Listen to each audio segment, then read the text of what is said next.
Hi, my name is Natalie. I'll graduate from Keystone this spring with a degree in biology. I'm a commuter. What I've learned about success in college is that sometimes you need to find creative ways to learn. If what you've tried so far hasn't worked out, then try something new. Maybe it's seeing a tutor. Maybe it's recording the lectures in some of your classes. Maybe it's asking more questions in class or going to see your instructors during their office hours. Maybe it's reading a textbook. Maybe it's telling your friends that you need time to study and do your homework.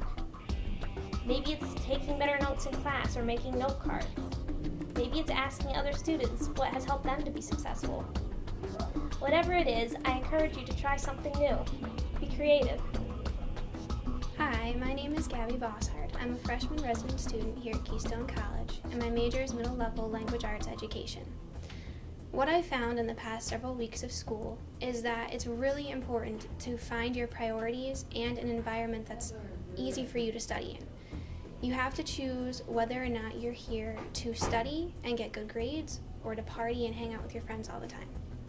It's also important to find an environment that works for you.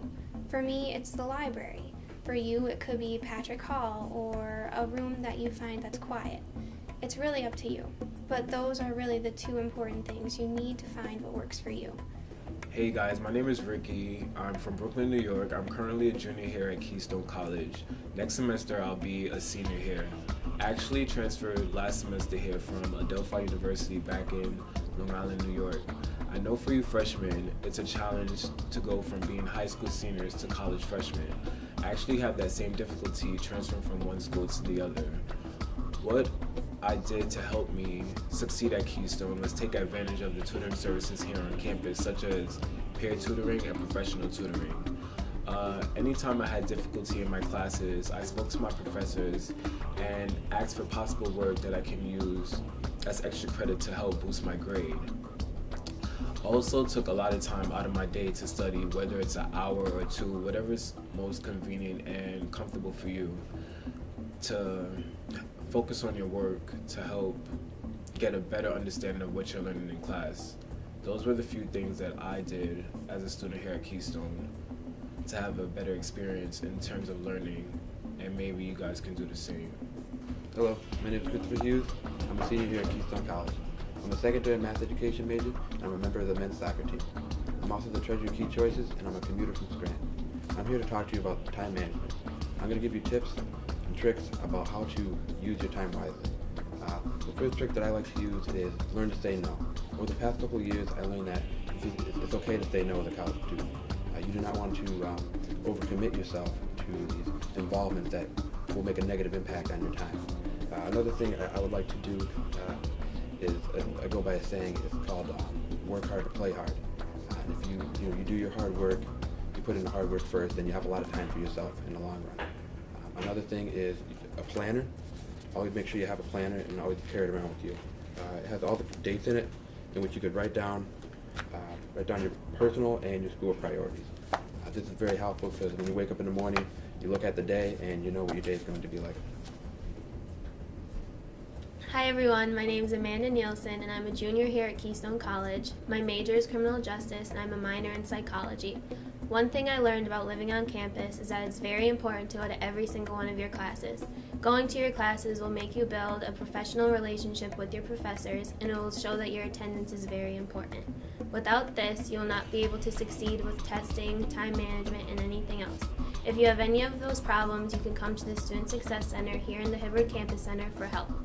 My name is Rebecca Drumheller and I'm a student here at Keystone College. I'm a resident, I'm a psychology major, and I also do cross-country and track and field. And with my busy schedule, when I was a freshman, I was really nervous that I wasn't going to be able to keep my GPA up. But with everything like time management, studying hours in the library, that all helped. But another thing that I learned personally on my own is mastering your professors. And what I mean by that is that all professors have their own personality and system for running a class. So when you're in class and you want to master your professors, one thing that you could do is understand your expectations. And in the beginning of the semester, for the first week, most professors give out a class syllabus. And right then and there, you could start in your planner putting out due dates and everything that needs to be done. And another thing that would also help with mastering your professors is getting to know your professors on a personal level. That is very, very important in my opinion. When you get to know them on a personal level, it'll make it a lot easier to talk to them. And you won't be as ashamed or bashful or nervous when you ask a question that you might think is stupid, but you also have to remember that no question asked is stupid. And the last thing that I also think is important is don't be afraid to ask questions and be that one student to speak up and show others that everybody else has questions to ask for.